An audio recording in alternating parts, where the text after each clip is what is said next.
welcome to Indie Film Cafe Reviews. I'm your host, Jonathan Moody, and I'm here with Louie. This is Louie right here. I have Ghost over here coming to say hello, and there's Zeke somewhere as well. I'm over at my friend Jackie's house and decided I would do a review. Ha! So here we go. Of Dracano, which is just the silliest freaking movie. Wasn't it? It was a silly movie, wasn't it? It was pretty goofy. What did you think, Ghost? What did you think? Did you think it was silly? Yeah. He actually fell asleep. Was snoring. But I liked it. I thought it was a lot of fun. So let's, I guess, go into what it's basically about. It's basically about these scientists who have to work with the military in order to stop these dragons from coming out and destroying the world. It's like, I think at one point it was called like Dragon Apocalypse and Dragon Volcano and things like that. I mean, it was silly. Produced by Origin Releasing, who is the company that did a few movies. I think they did like Bigfoot Wars and Patient 7 and a few other films. But they put out this movie and it was just goofy. It was just plain goofiness.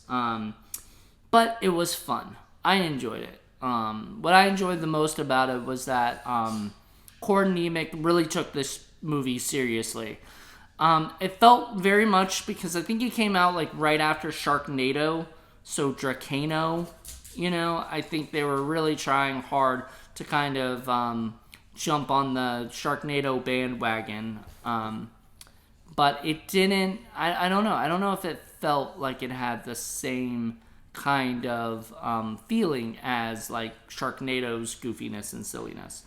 It was very much like a serious movie that had a movie called Dracano. I enjoyed it very much. I really did.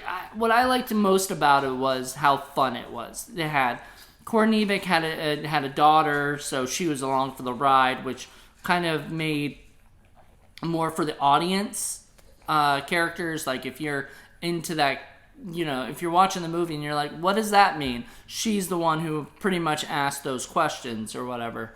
Then there's also the love interest. There's the girl that he's like partners with, and I don't know if I'm guessing he's a widow. He's a widow, because they do mention that she's on the other side. I don't know. There's little things with that where there's at least something going on between them. I liked that a lot. Let's see what else. There's Zeke, by the way. He wanted to join the fun too. Yeah. So basically, this whole movie was kind of goofy and silly, but fun. It did have some kind of slow moments throughout it, especially with a lot of the science jargon that I had no idea what they were talking about. I don't even know if they knew what they were talking about. I'm guessing they did. I was wondering why the guy who produced the film, I think his name's Kirk Shaw, he also wrote it, but he wrote it under the pseudonym, what is it, Lindsay something. So it was really weird. Maybe it was Lindsay Shaw and Kirk something. Anyway, whatever. I'm trying to remember everything based on memory. I just watched it. I mean, it was goofy and silly. The director of it was obviously very big into visual effects. He was a very big he was a visual effects supervisor, so it made sense that he would direct this one. He also directed a couple other movies, including like Sharktopus versus Werewolf. No, not Werewolf. Whale Wolf, I think was the movie. So Sharktopus versus Whale Wolf. That one I remember being so goofy. But this one, this felt like a sci-fi movie, but didn't have the look of a sci-fi movie necessarily, so I don't know if it ever actually was put out on Sci-Fi Channel. But it did have that, feel of, let's make up a bunch of random scientific jargon to make this whole thing make sense. And I don't know if they did any research on anything, if this is what would happen if they dropped a thing that looked like a cocoon. It made, it was weird because the Kronos thing that they have looks like a cocoon, like an egg and stuff. So like, and at the end I don't want to spoil anything. You have to watch it. Never mind. I'm not going to spoil anything. But let's just say that Kronos thankfully becomes part of the ending of how to basically try to save this whole thing. So anyway, all in all, I dug it. I enjoyed it. It was a movie made for me.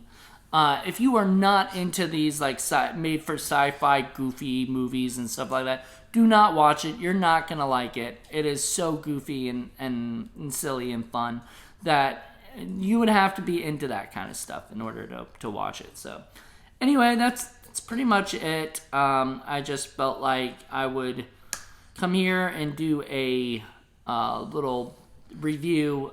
These are going to be like short little reviews, I think. Yeah,